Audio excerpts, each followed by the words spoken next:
बड़ी की खबरों में ईडी के छापे को लेकर भूपेश बघेल का बयान आया है। बघेल ने कहा कि सीडी कांड में मैं बरी हुआ, जब जब मैं चुनाव को लेकर दूसरे राज्य गया तब तब मेरे यहां छापा पड़ा। 5 साल से सिर्फ जांच के नाम पर बदनाम करना चाहते हैं। उन्होंने कहा कि ईडी ने अभी तक बताया नहीं कि किस मामले में जांच की गई। 2020 से लेके जब मैं अन्य प्रदेशों में दौरा करने गया, झारखंड में पहले पड़ा, झारखंड जाने के बाद उसके बाद आसाम गया तब छापा पड़ा, फिर उत्तर प्रदेश गया तो 8 दिन में छापे पड़े, फिर उसके बाद हिमाचल गया तब छापे पड़े, अभी जब पंजाब भेजा गया फिर छापा पड़ा। सीडी कांड के बारे में मोदी जी, शाह जी लगातार बोलते रहे सीडी में फंसा हुआ है, ईडी में फंसा हुआ है। और जब चार्ज फ्रेम करने की बात आई तो प्रथम दृष्टया पाया गया कि ये फ्रेम करने के लायक है, तो मुझे डिस्चार्ज कर दिया गया।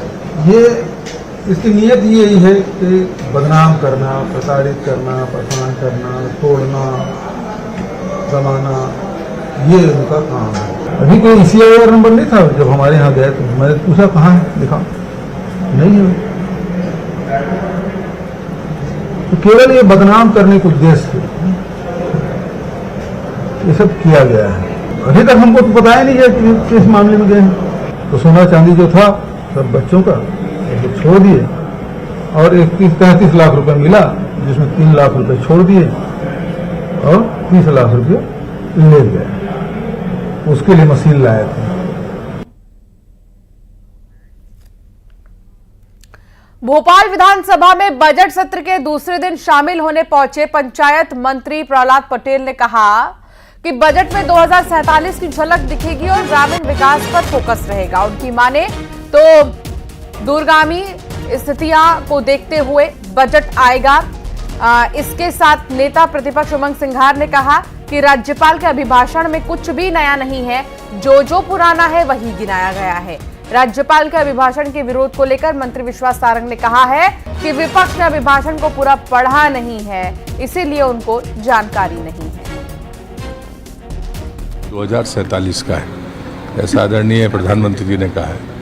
जब आप 2047 के रोड मैप पर चलते हैं तो हर बजट के इन टुकड़ों में विचार करने की जरूरत नहीं होती है। हमको आगे सोचना होगा कि हम किन प्रायोरिटीज को प्राथमिकता देंगे। बजट से आपको इस बात का अंदाजा पड़ जाएगा।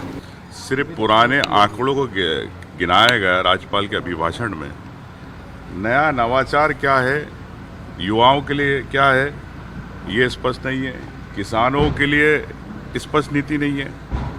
तो मैं समझता हूँ कि भारतीय जनता पार्टी के बाद 1.25 साल के बाद भी अभी भी कुंभकर्ण की नींद सो रही है। कांग्रेस का एक विधायक बता दे कि उसने क्या अभिभाषण को पूरा सुना या पूरा पढ़ा। पहले से ही अभिभाषण आने के पहले ही उसके बारे में टिप्पणी करके अपनी राजनीतिक रोटी सेकना, ये कांग्रेस की आदत हो गई है। हमारी सरकार विकास और कल्याण मूलक सरकार है।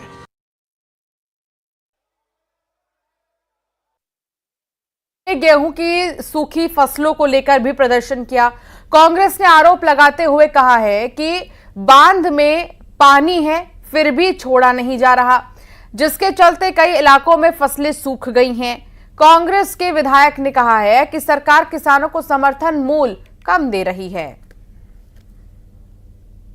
समर्थन मूल्य भी कम दे रहा है और दे ही नहीं रहा है। और जो सरकार ने वादा किया था 3100 रुपया धान और 2700 रुपया गेहूं का, वो भी पैसा नहीं मिल रहा है। आज आप देखिए कि ये बालों में दाना नहीं भरा है और बांध में पानी है, पर अधिकारी कर्मचारी जो लोग हैं वो पानी नहीं पहुंचा रहा है। ये सिंचाई।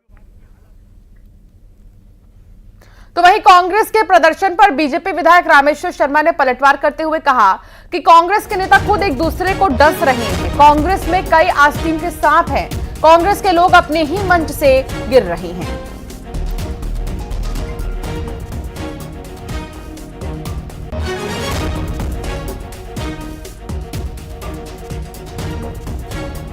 तो रामेश्वर शर्मा का बयान आया है और उन्होंने कांग्रेस के प्रदर्शन पर निशाना साधा और कहा कि कांग्रेस के नेता खुद एक दूसरे को ही डस रहे हैं और कई आस्तीन के सांप हैं इनमें। ये लोग मंच से गिर रही हैं। सांप पकड़ने का प्रशिक्षण ले रही है, क्योंकि कांग्रेस में इतने आस्तीनों के सांप हो गए हैं। जैसे मैंने कहा कि जीतू पटवारी जी उमंग सिंगार को डस रहे हैं, उमंग सिंगार दिग्विजय सिंह जी को डस रहे हैं, दिग्विजय सिंह जी कमलनाथ जी को डस रहे हैं, कमलनाथ जी राहुल गांधी जी को डस रहे हैं, और राहुल भैया वगैरह ये तो सब परेशान है। अरुण यादव जी का तो पता ही नहीं है। इसलिए कांग्रेस पहले नकली सांप पकड़ने का प्रशिक्षण कर रही है। आगे बढ़ेंगे खबरों में। महाराष्ट्र में औरंगजेब की कब्र को लेकर सियासी घमासान और तेज हो गया है। इसी बीच जाने माने फिल्म निर्माता मनोज मुंतशिर ने भी औरंगजेब की कब्र पर बड़ा बयान देते हुए सरकार से औरंगजेब की कब्र के ऊपर शौचालय बनवाने की मांग की है। उन्होंने सोशल मीडिया प्लेटफॉर्म एक्स पर अपना वीडियो पोस्ट किया, जिसमें उन्होंने औरंगजेब की तारीफ करने वालों पर हमला बोला। उन्होंने कहा कि जो लोग कहने वाले हैं कि किसी के बाप का हिंदुस्तान नहीं, बड़ी विनम्रता से उनको बता दूं कि हमारे बाप का हिंदुस्तान था और है। आज पूरे देश में एक आवाज उठ रही है कि महाराष्ट्र के छत्रपति संभाजी महाराज नगर में बनी औरंगजेब की कब्र हटनी चाहिए। मैं इस मांग के खिलाफ हूं। औरंगजेब की कब्र नहीं हटनी चाहिए, कभी नहीं हटनी चाहिए। क्यों? जब हम हिंदू श्री राम जन्मभूमि की लड़ाई कोर्ट में लड़ रहे थे तो शांतिप्रिय समाज के कुछ लोग हमें ज्ञान देते थे, भगवान तो कणकण में है, फिर श्री राम मंदिर बनाने की जरूरत क्या है? इस जमीन पर कोई अस्पताल, कोई स्कूल, कोई अनाथालय बनवा दो। मैं भी भारत सरकार से विनती करता हूं, औरंगजेब की कब्र हटाने की जरूरत क्या है, उसके ऊपर शौचालय बनवा दो। आखिर उस बदजात हिंदुओं के हत्यारे बादशाह की हड्डियां गलाने के लिए यूरिया और नमक तो हम सनातनी दान कर ही सकते हैं कि नसों में सूर्यवंशी स्वाभिमान था और है, सनातन से ही भगवा आसमान था और है। शिवाजी और राणा को पिता कहते हैं हम अपना, हमारे बाप का हिंदुस्तान था और है। हर हर महादेव। अब आपको एक ऐसा थ्रिलर सीन दिखाते हैं जो अब तक आपने सिर्फ मूवी में देखा है, लेकिन आज हम आपको लाइव दिखाएंगे। सरेआम धूम मचा ले ऐसी चोरी पहले आपने नहीं देखी होगी। ट्रक कटिंग गैंग का धूम मचा ले, चोरी का लाइव स्टंट, पुलिस वाले तंग, बदमाशों का धूम स्टाइल लाइव, चोरों का टशन, कब होगा एक्शन, बदमाशों का थ्रिलर,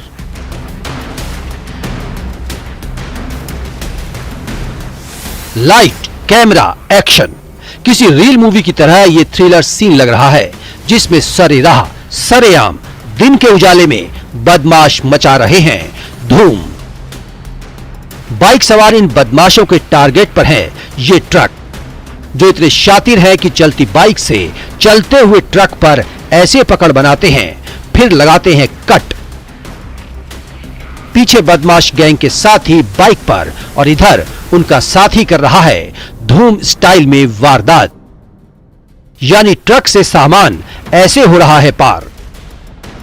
सब कुछ लाइव हो रहा है। पहले एक पैकेट, फिर दूसरा पैकेट, लीजिए सामान ऐसे पार हो गया। सबकी आंखों के सामने चोरी की वारदात लाइव हुई। इस बीच वीडियो बना रहे एक शख्स ने इन्हें टोका और उसके बाद बाइक सवार ऐसे भागने की कोशिश करते हैं।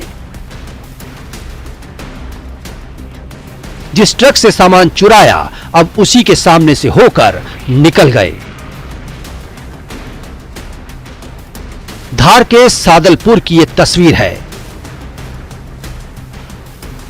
इंदौर अहमदाबाद 4 लेन गुणावत गांव में बदमाशों ने सीधे पुलिस को चैलेंज कर दिया कि रात के अंधेरे में नहीं, दिन के उजाले में करते हैं हम वारदात, पकड़ सको तो पकड़ लो।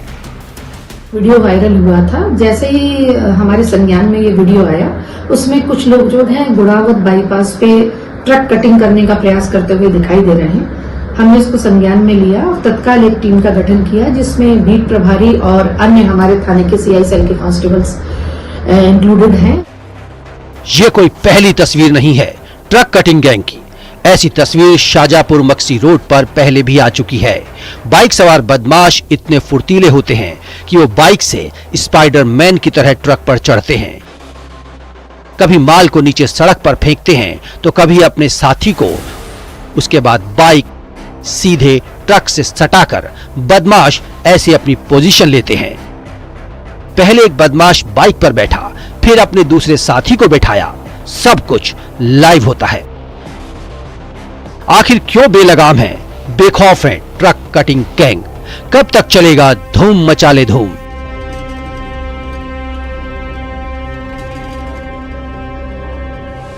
धार में नवीन मेहर और देवास में वरुण राठौर के साथ bureau report, news 18 Madhya Pradesh, Chhattisgarh.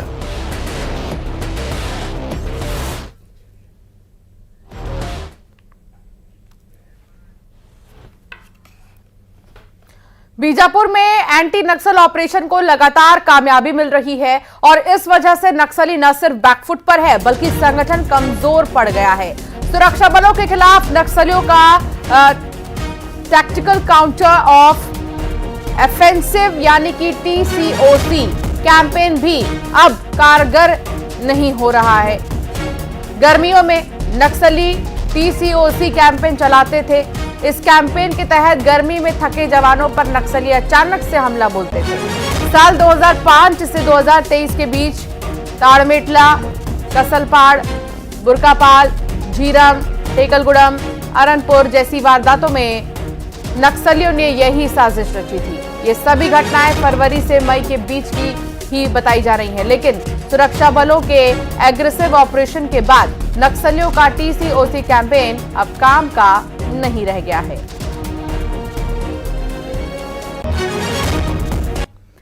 Bulletin में फिलहाल इतना ही। आप बने रहिए न्यूज़ 18।